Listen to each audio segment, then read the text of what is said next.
Hey, what's going on, everybody? Ali here, and today it was kind of a pretty annoying day for me at work and stuff. Just like little things that got me like really frustrated. So I'm gonna try to do this in one shot. Try to do like no edits. So bear with me. This review is gonna be about Asterisk War, Season 2, Episode 3, or Episode 15 for like the entire show.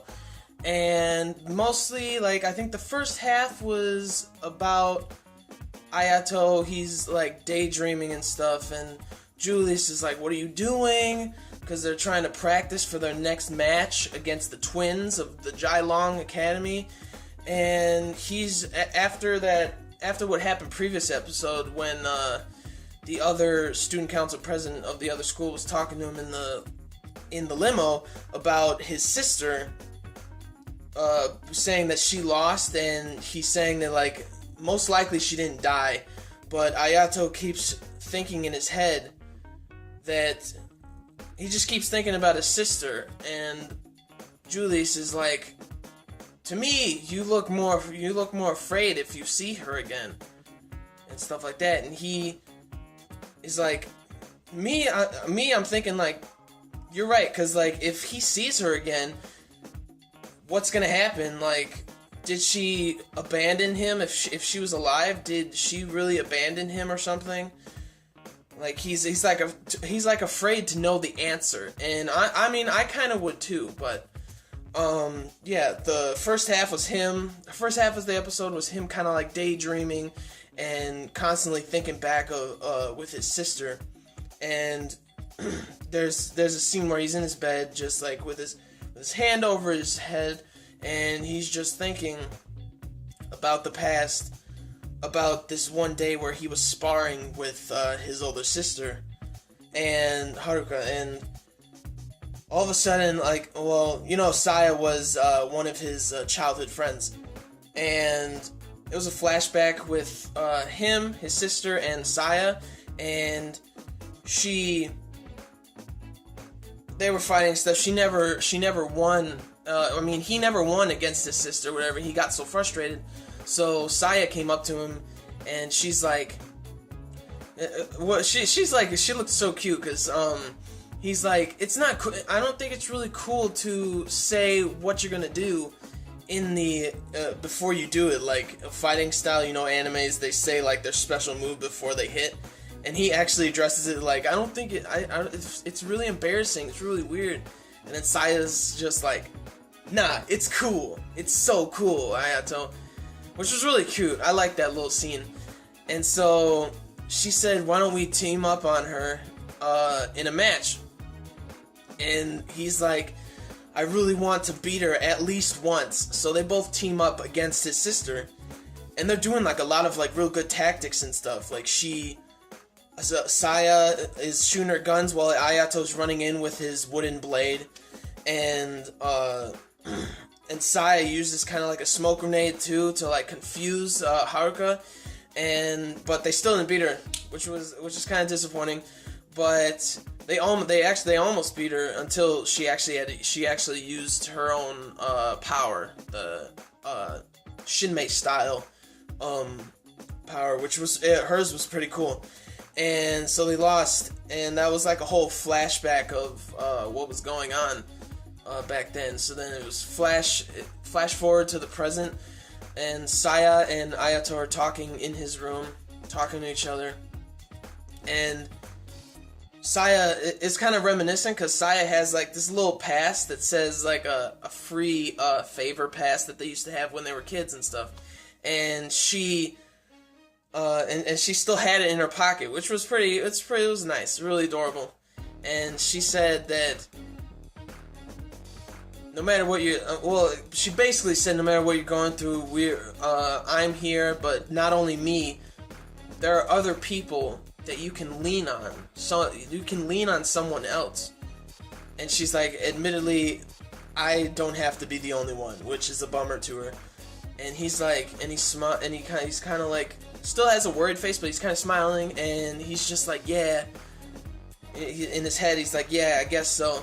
And so him and Julius.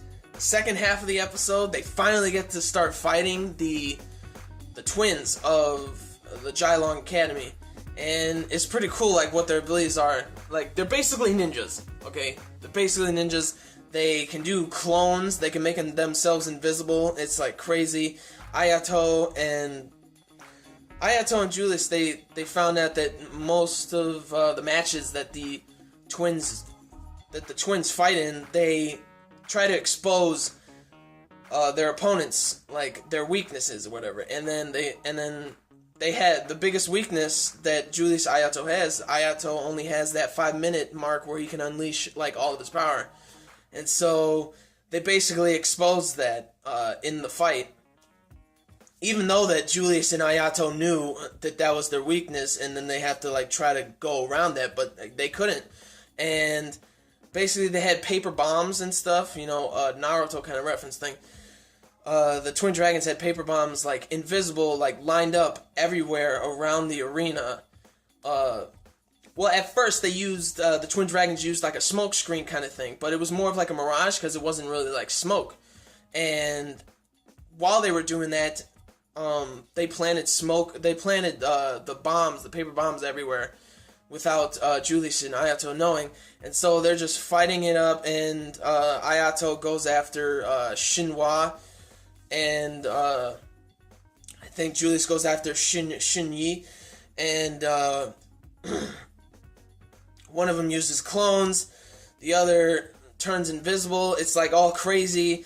And I gotta say, the twins are geniuses. They're, like, really good at fighting and everything.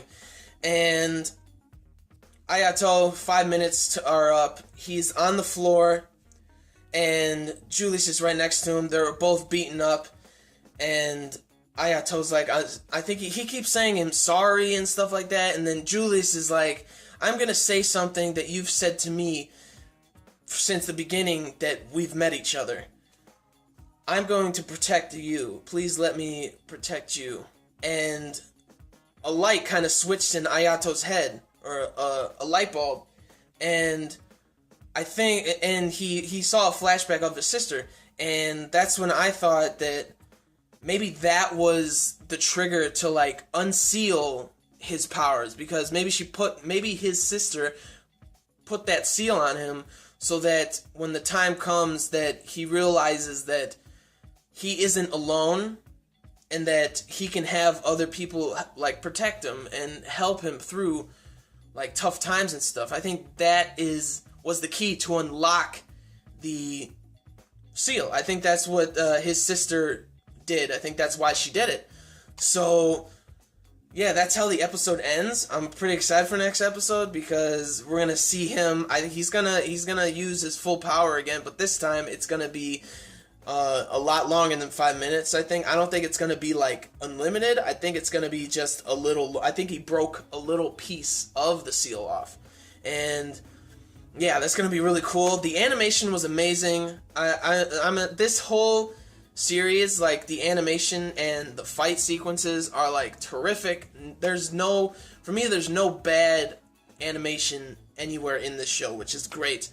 And the pacing was really good, even though the first half was just flashbacks, really, and him worrying about his sister and stuff. But still, it was, like, really good pacing throughout the whole thing, and I'm excited for next episode because he's gonna go all out, I think. But yeah, that's it for the episode.